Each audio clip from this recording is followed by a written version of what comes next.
Look, be honest for a second. Have you ever checked your bank account and thought, how am I already back under $1,000? I just got paid.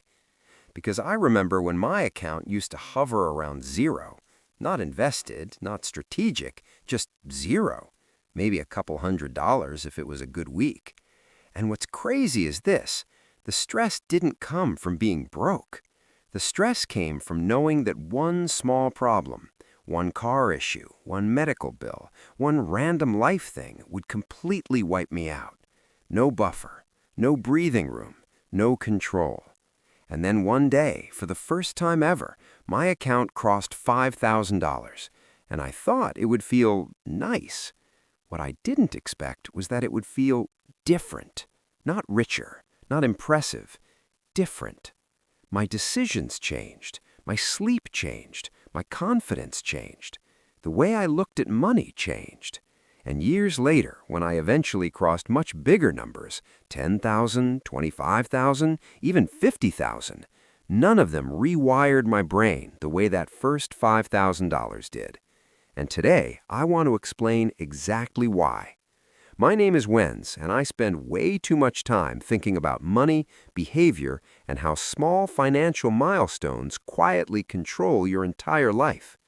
If you're someone who keeps trying to save, keeps falling back, and feels like money just slips through your fingers no matter what you do, make sure to hit the subscribe button and give this video a thumbs up if this helps you out. Because here's the thing, most people are chasing the wrong milestone.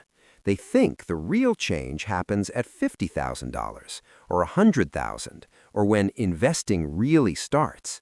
But here's what most people don't realize. The biggest financial transformation doesn't happen when money starts compounding. It happens when you stop being fragile. And that happens way earlier than people think. Look, most money advice online makes it sound like just get to 6 figures invested and life is solved. But that skips over something way more important. According to the Federal Reserve's most recent survey of household economics, 37% of Americans cannot cover a $400 emergency without borrowing money or selling something. 400, not 4,000, not 40,000, 400. That means over 1/3 of adults are living in a state of constant financial vulnerability. And when you live there long enough, it doesn't just affect your bank account, it changes how your brain works. Behavioral economists call this scarcity mode. When resources are low, your brain becomes obsessed with the present moment, immediate bills, immediate pleasure, immediate relief. Long-term planning literally becomes harder, not emotionally, neurologically. Studies from Princeton and Harvard found that financial scarcity can reduce cognitive performance by the equivalent of losing 13 IQ points. That's like pulling an all-nighter every day because of money stress. So when people say, why don't poor people just make better financial decisions, they're missing the point. Your environment is shaping your decisions, and the first $5,000 is often the first time that environment changes. Now, you might be thinking, okay, Wenz, but $5,000 isn't even that much. That doesn't change anything. On paper, you're right. $5,000 doesn't make you rich. It doesn't produce meaningful passive income. It won't change your lifestyle. But it does something far more powerful. It breaks financial fragility. Let's talk real math for a second. The average U.S. household spends around $5,000 to $5,500 per month, according to the Bureau of Labor Statistics. That means $5,000 represents roughly 1 month of survival, 1 full mistake, 1 real emergency, 1 real pause. That's the difference between my tire blew out, I'm screwed, and okay, annoying, but fine. And the moment that shift happens, 3 massive psychological changes start. Before $5,000, money controls you. Your paycheck timing controls you. Your boss controls you. Your bills control you. Every decision is reactive. After $5,000, for the first time, you have position. You're no longer playing only offense. You're playing defense. And defense changes everything. Because now, money problems don't instantly become life problems. And when problems stop feeling like threats, You stop making fear-based decisions. Here's what most people don't realize. Most bad financial decisions aren't made because people are stupid. They're made because people are scared. Scared to miss out. Scared to be uncomfortable. Scared to say no. Scared to wait. And fear is expensive. Fear buys things it doesn't need. Fear keeps bad jobs. Fear delays investing. Fear chooses monthly payments over ownership. $5,000 doesn't remove fear, but it lowers the volume, and that alone improves your financial decisions more than any spreadsheet ever will. This is where it gets really interesting. When you cross your first $5,000, your identity starts to shift. Before, you're someone who tries to save. After, you're someone who has savings. That sounds small. It's not. Psychologists call this identity-based behavior. People don't act consistently with goals. They act consistently with who they believe they are. When you see yourself as, "I'm bad with money," you unconsciously reinforce it. When you cross $5,000, you get evidence. I'm someone who can build money. And that new identity quietly upgrades your behavior. You protect it. You build systems around it. You stop self-sabotaging it. It's like the difference between "I'm trying to go to the gym" and "I'm someone who works out." Same actions, completely different consistency. That's why your first $5,000 often feels heavier than your next $50,000, because it's not just money, it's proof. Before savings, your time horizon is short. What bill is coming? What's due? What can I get away with this week? After savings, time stretches. Now you start asking, what happens if I do this for a year? What would this look like in 5 years? What if I optimized this? And that shift is where wealth actually begins. Because wealth is built in decades, not months. And $5,000 is often the first time your brain is allowed to think that way. So why doesn't $50,000 hit as hard? Because by the time you reach it, the big transformation's already happened. You already learned to delay gratification, built systems, changed identity, escaped fragility, normalized saving, understood opportunity cost. $50,000 is growth.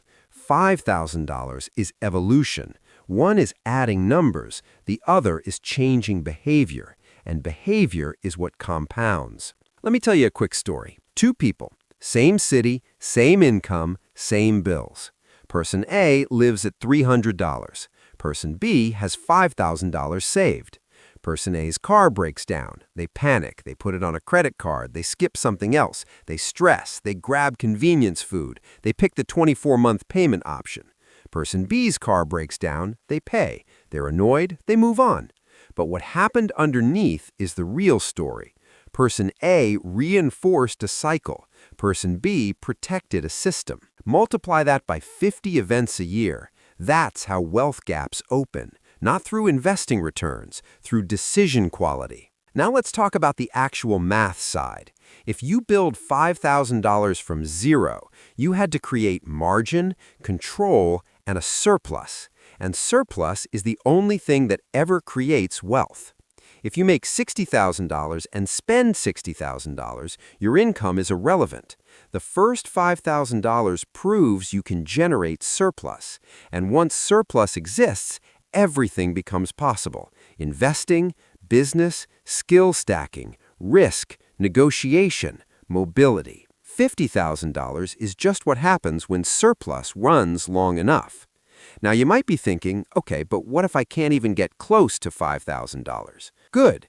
That means this is the exact stage where the biggest leverage exists, because the first $5,000 is not built with returns. It's built with structure. Not hustle, not crypto, not side hustle fantasies, structure. Which brings us to the practical part. Here are 4 things that dramatically increase the odds. Step 1, build a non-negotiable gap. Not a budget, a gap. Pick a number that leaves your account the day you get paid. $50, $100, $300, and remove your ability to debate it. Because willpower doesn't build wealth. Automation does. Step 2, remove volatility. Volatility kills savings, subscriptions, food chaos, impulse spending. Stabilize categories before optimizing them. Consistency beats optimization at this stage. Step 3. Track only one metric, net cash. Not net worth, not investments, not apps. One number. How much cash buffer exists until it says 5,000. Step 4. Protect it like identity. Don't touch it for lifestyle. Only problems. This isn't spending money. This is environment shaping money. Here's what most people don't realize. If you can build $5,000 once, you can build it again. And that means you're no longer dependent. And the moment dependence breaks, wealth becomes an engineering problem instead of a survival problem. And engineering problems are solvable. This is where it gets really interesting. Most people chase money to change their lifestyle, but the real value of money is that it changes who you are while you're building it. The first $5,000 doesn't make you wealthy, it makes you dangerous, because now you're someone with margin, and margin is what gives you options. So here's your challenge: not investing, not side hustles, not crypto. Build the first buffer. Name it, track it, protect it. And once it's there, pay attention to how differently you think. That's the real return. Look, the internet loves talking about millions, but millions are built by people who stopped being fragile, and fragility usually ends long before six figures ever show up. Your first $5,000 isn't impressive, it's foundational, and foundations determine everything above them. If this video helped you see money differently, hit the like button so more people who are stuck in that early stage actually see this. Subscribe if you want more psychology-backed money breakdowns like this. And comment below, what would change in your life if you had a real $5,000 buffer? Because that answer tells you exactly what you should be building next.